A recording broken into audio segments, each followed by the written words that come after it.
భారత్ ప్రజా రైతు సంక్షేమ సంఘం నుండి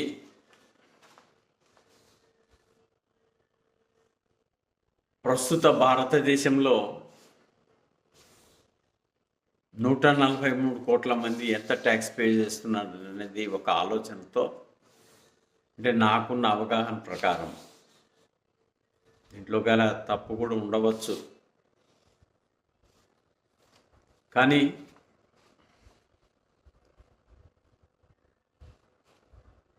భారత్ ప్రజా రైతు సంక్షేమ సంఘం అధ్యక్షుడైన నేను కసిరెడ్డి శ్రీనివాసరెడ్డి,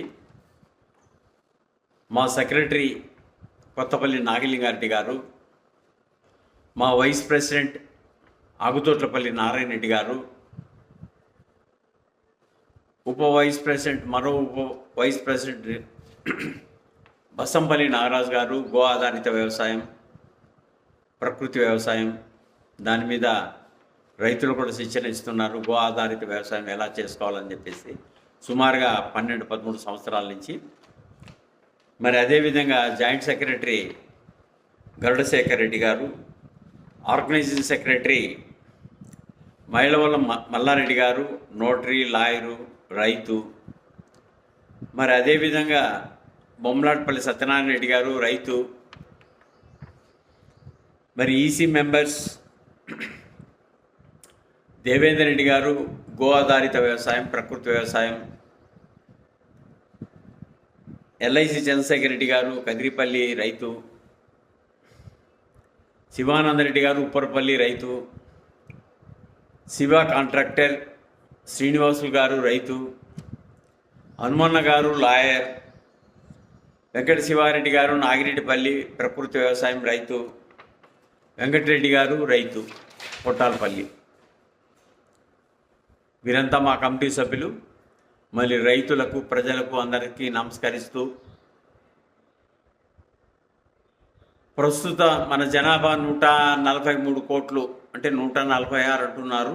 అంటే దీంట్లో విదేశస్తులను తీసేస్తే 143 కోట్ల మంది ఉండవచ్చు. అంటే ఒక చిన్న అవగాహనగా బడ్జెట్ను బట్టి భారతదేశం మొత్తం మీద కేంద్ర రాష్ట్ర ప్రభుత్వాలకి మనం ఎంత ట్యాక్స్ పే చేస్తున్నామంటే 143 లక్షల కోట్ల రూపాయలు అనేది నా ఒక అంచనా. ప్రతి సంవత్సరం అన్ని ట్యాక్సులు కలుపుకొని. మరి ఈ ట్యాక్స్ ఏమైపోతుంది అనేది ఆలోచన చేస్తే, భారతదేశంలో ఉన్న గవర్నమెంట్లో ఉన్న ప్రతి ఒక్కరికి కూడా ఈ ట్యాక్స్ నుంచే జీతాలు పోతున్నాయి. వాళ్ళ జీతభత్యాలు, వాళ్ళ సౌకర్యాలు అన్నీ కూడా ప్రజలు కట్టే ట్యాక్స్ నుంచే పోతున్నాయి. కానీ మధ్య రకంలో ఉండే ప్రజలకు మాత్రం తరతరాలుగా అన్యాయం జరుగుతూ ఉంది. మరి వాళ్లకు న్యాయం చేయాలని చెప్పేసి మేము ప్రభుత్వాన్ని కోరుతున్నాం, కేంద్ర రాష్ట్ర ప్రభుత్వాన్ని కోరుతున్నాం.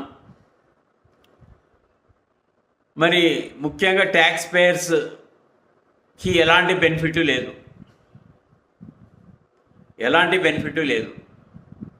పైన ఉన్న వాళ్ళకి ఇబ్బంది లేదు, కింద ఉన్న వాళ్ళకి అన్ని సౌకర్యాలు కల్పిస్తున్నారు. మధ్య రకంలో ఉన్న వాళ్ళకి ప్లస్ ట్యాక్స్ పేయర్స్కి మాత్రం బెనిఫిట్, ఎలాంటి బెనిఫిట్ లేదు. ఎందుకంటే నేను 94లోని ఇన్కమ్ ట్యాక్స్ అసెస్సీ. మరి ఇప్పుడు మా పిల్లలు కూడా అసెస్సీనే, వ్యాపారం చేస్తున్నారు కష్టపడి.